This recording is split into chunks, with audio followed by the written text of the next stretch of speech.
You're listening to Music Tectonics.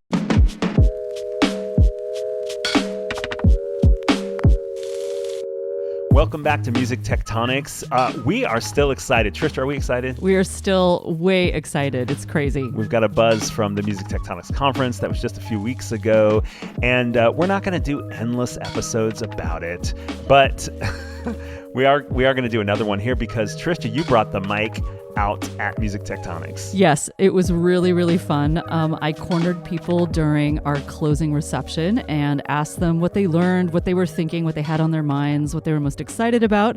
And I'm really excited to share with everyone who was there or maybe didn't get a chance to attend this year.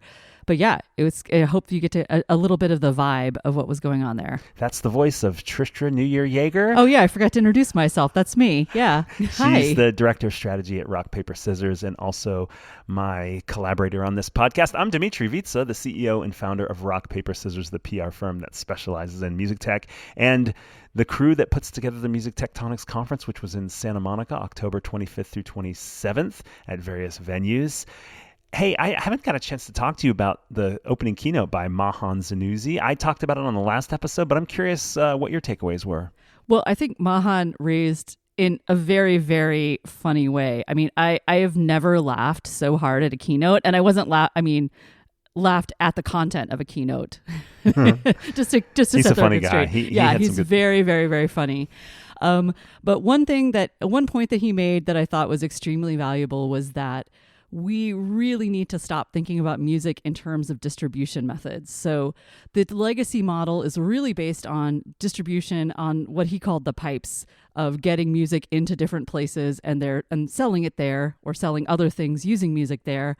And he's he was provoking us all to think about it a little differently and to completely reset our orientation towards a very different role for music. And I really love that because, as someone who's been obsessed with music from a very young age, I really felt what he was saying. So did Jordan Bradley of High Note, and we're going to hear his thoughts on that right now. What was the most exciting thing that you learned? It could be small, it could be big, anything.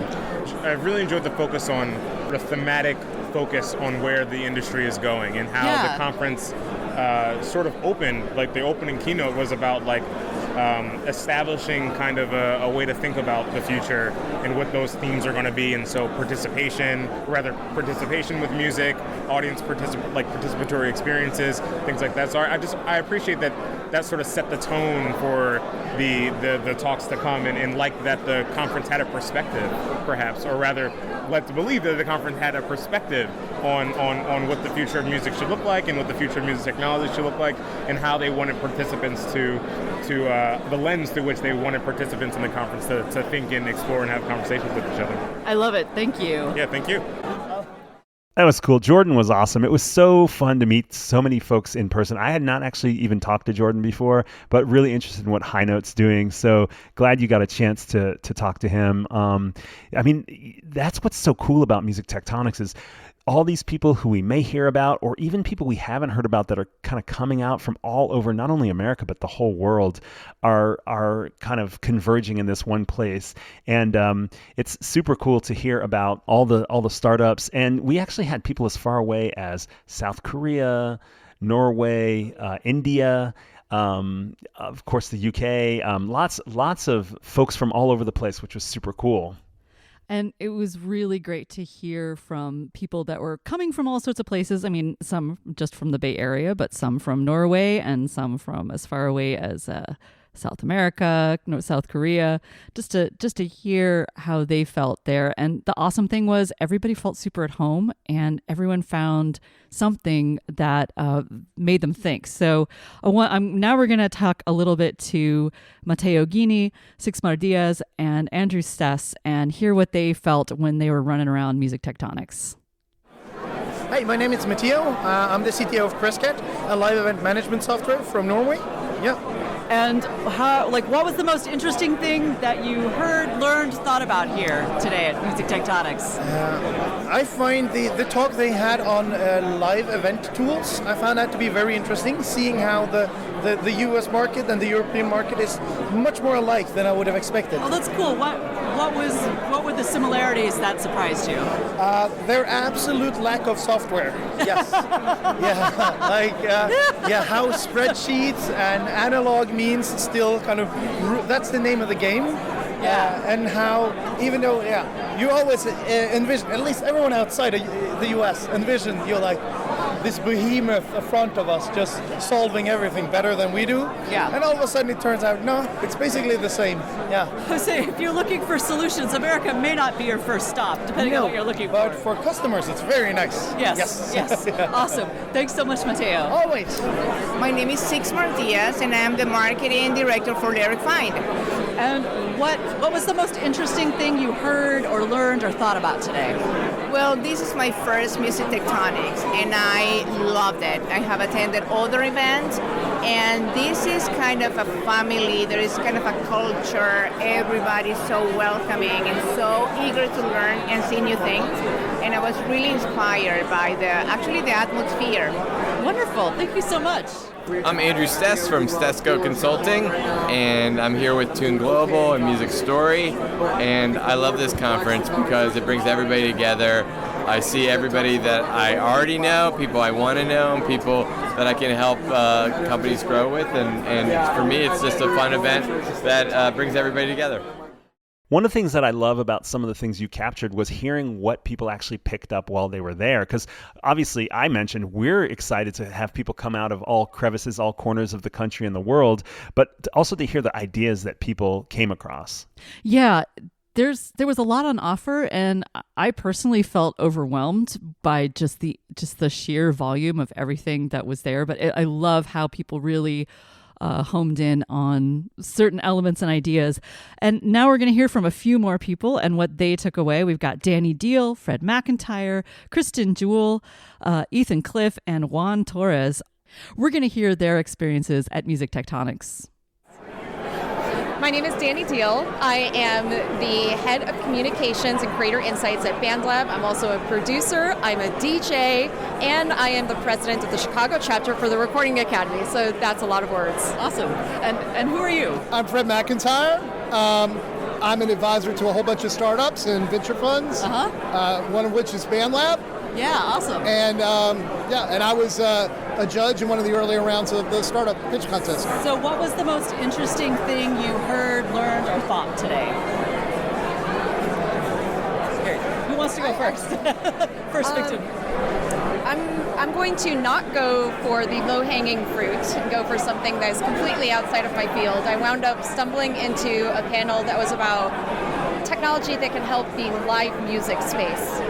So venues, large tours, and I was really surprised to learn that the majority of settlements at the end of shows are determined by one of 4 primary Excel spreadsheets that have been created by random people across the country. Nothing like Excel randos to like settle up your show tape. I felt like a late night TV commercial where I thought there's got to be a better way. Well, that means they're actually getting paid. That's true. And not like you drank it all. Yeah, that I've heard that. Shows in New York. Yeah. So tell me, Fred, what was the most interesting thing you learned or thought about or encountered today? So I like the gaming panel a lot, the one that Karen Allen moderated. Yeah. I thought that was good. I learned a lot from it, and Awesome. That's it. All right, thank you so much. I'm Kristen Juel. I'm with Juel Concepts, and I'm a contributor for Water and Music. So tell me a bit about tell me about your favorite thing you saw, learned, heard, thought about today. My favorite thing, I would say the AI stem removal that was happening with the Audioshake. Yeah, it was fascinating. I had so many questions, and I kept thinking, like, both good and bad. Where is this going? How could be good use, right? But also nefarious use. There's probably a lot of evil uses that can be put to. Yeah. So I saw the good and the bad, but that was really exciting. It was a really interesting conversation. It was obviously part of the Narwhal project, like the ending of all of this, where you get to vote. So I definitely felt very inspired there. Awesome. Thank you. All right. So tell me who you are.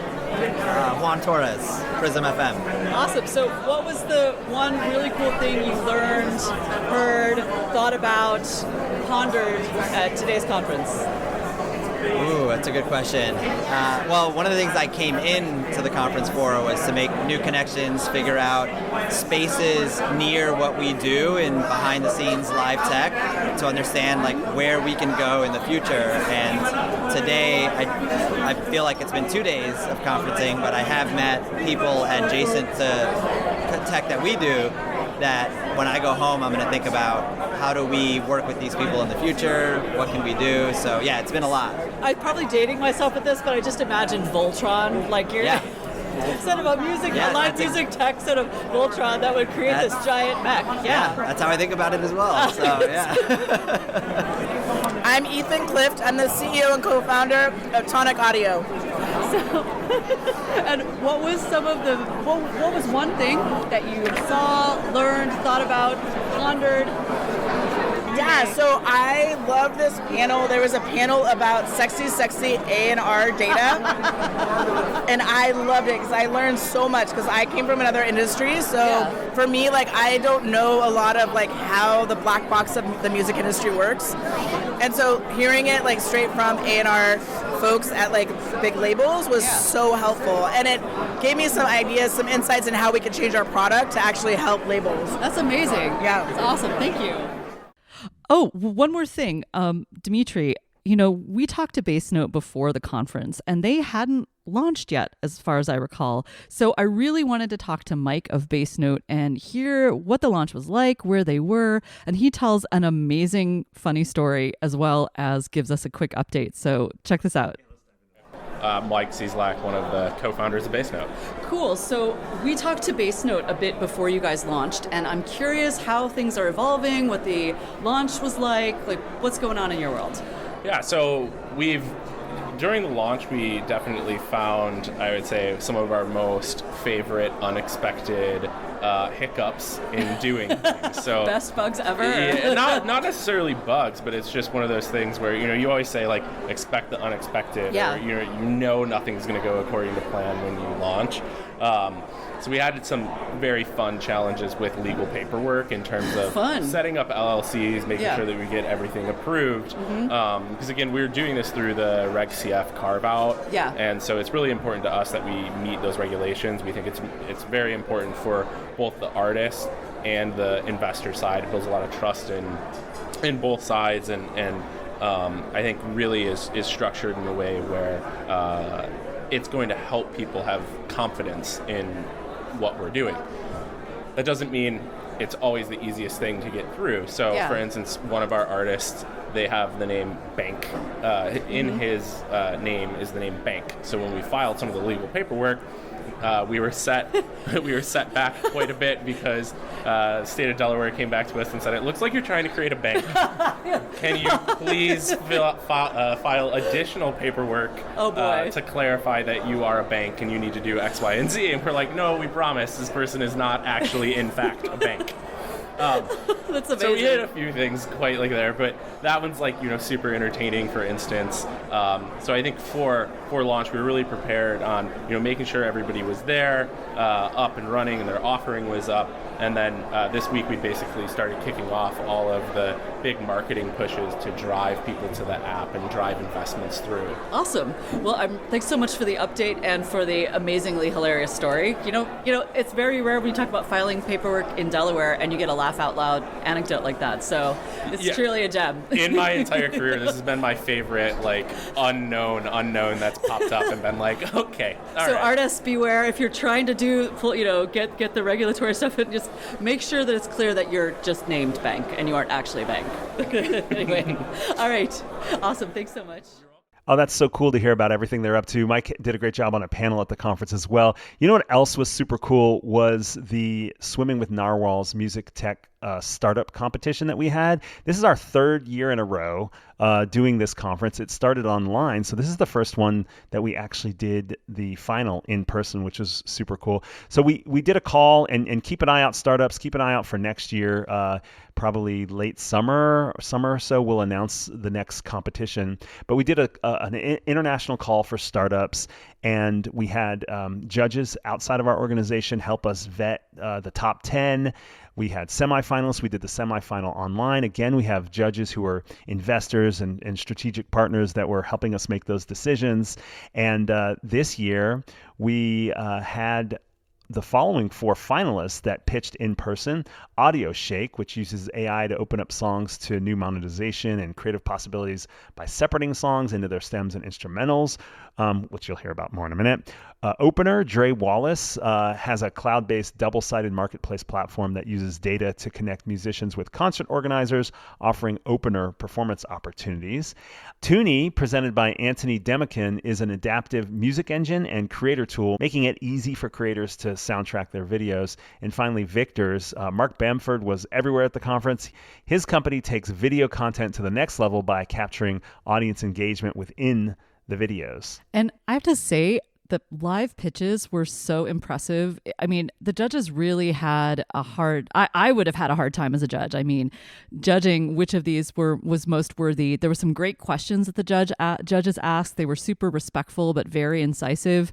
And the finalists all answered them with a great deal of thoughtfulness and aplomb. And I mean, all these companies were great, and all these founders were super impressive, as well as just being awesome people. So it was a cool experience to see them do this live. And you may have seen that the winner was Jessica Powell with Audioshake. Yay! And you got to talk to her right after. I did. I kind of ambushed her, and she was feeling a bit overwhelmed with all the excitement. But here's what Jessica had to say after her big win. So I'm here with Jessica Powell of Audioshake, who just won both the Audience Choice Award and the Jury Award in the Swimming with Narwhals competition. Congratulations, I can't talk. Congratulations, Jessica. How are you feeling right this minute? Oh, we're really excited. And we now have adopted a narwhal, apparently. Yeah, you have your own narwhal. Yeah, it's pretty unique in all of the... Amazing. What was the most interesting or challenging part of being part of the competition? Was there, you've done this a lot, you're like an ace at this, and your pitch was amazing, but were there any moments where you thought about something a little differently, or have you, that you put something new or tried something out that you hadn't tried before? Well, I mean, I hate public speaking, so it doesn't really matter how many times I do it. I think it's always just like this terrifying thing. But I think the challenge when you're working on something in kind of deep tech is that no matter the audience, you have to figure out the way to explain it in a way that's accessible. And so particularly for us, where we work on something called stems, which even within the music industry, not everyone knows what those are, trying to figure out how you actually explain that and what the problem is and how you're solving it, whether you're talking to tech investors or to music people, it's always sort of a different challenge of what you're trying to say. I have to say, I really admired in your pitch how you painted the picture of the use cases so well. I've heard other people talk about stems, and that was like a really, really smart and really cool thing to do. It was really easy to get excited about stems, the way you frame them with the use cases. So I thought that was amazing. Thanks. All right, thanks so much, and congratulations once again. Yeah, thank you. So we did that winner announcement at our final day of the conference. That was at Expert Dojo. We actually changed the name to Music Tech Dojo. That was our venue where we just let people kind of do post-conference schmoozing. We also had Tatiana Cirasano and Chris Takar doing a keynote there out in the sun as we listened to street performers. Yeah, it was kind of amazing because a guy was shredding like nobody's business, like full-on 80s metal hairband style. And but the media folks just kept on doing their own jam. So it was really a beautiful morning. Yeah. And, something else to note about our startup competition, the Narwhal competition this year was, and this is totally coincidental, but absolutely kind random. of a super thing. All of our winners so far for the first 3 years of the contest have all been women. Well, I hope that this speaks to a rising tide of women getting involved in music tech. I don't think, it was a coincidence that those were the winners, and we had nothing to do with who was chosen, but I don't think it's a coincidence, or I hope that it's not a coincidence, and that we see more and more men and women working together, or women leading companies to more advanced stages of startup innovation and that kind of good stuff. So it's really heartwarming to see, and I think it really reflects the Music Tectonics spirit that all are welcome. Everybody with a good idea, we want to hear from you, and you're part of our community. And if you missed Music Tectonics Conference this year, don't miss next year. We're already starting some plans. We've got some crazy ideas. We love to mix it up. Shaylee, our conference planner, Eleanor, our marketing director, and kind of like our executive producer for this podcast, absolutely, are already scheming up ideas with us. It's going to be great. It's going to be in late October, we think. We're still searching for the perfect Crazy Pants venue once again. But if you are not already signed up to our newsletter, you really should do that. Our mailing list for Music Tectonics. Go to musictectonics.com/mailing-list. That's musictectonics.com/mailing-list. That way you can find out not only about our in-person conference that we do every year, but we do a lot of online events during the year as well, using Hopin, Zoom. Some are small group conversations, some are big presentations. We do our famous chat roulette style speed networking, and also meetups. We're starting to think about, what are we doing at South by Southwest? What are we doing at NAMM? Definitely doing something at both of those events. So if you're thinking about attending, get on our newsletter so you can make sure to meet us there. Tristra, thanks so much for joining not only the podcast, but adding that crazy pants Tristra spirit to the conference as well. Oh, thanks. It was a blast. Thanks for listening to Music Tectonics. If you like what you hear, please subscribe on your favorite podcast app. We have new episodes for you every week. Did you know you can dig deeper into all our episodes with the show notes at musictectonics.com? While you're there, look for the latest about our annual conference, sign up for our newsletter to get updates, or get the Music Tectonics app for music tech news. Everything we do explores seismic shifts that shake up music and technology the way the Earth's tectonic plates cause quakes and make mountains. Connect with Music Tectonics on Twitter, Instagram, and Facebook, and find me, Dmitri Vietze, if you can spell it, on LinkedIn. Bye-bye. You're listening to Music Tectonics.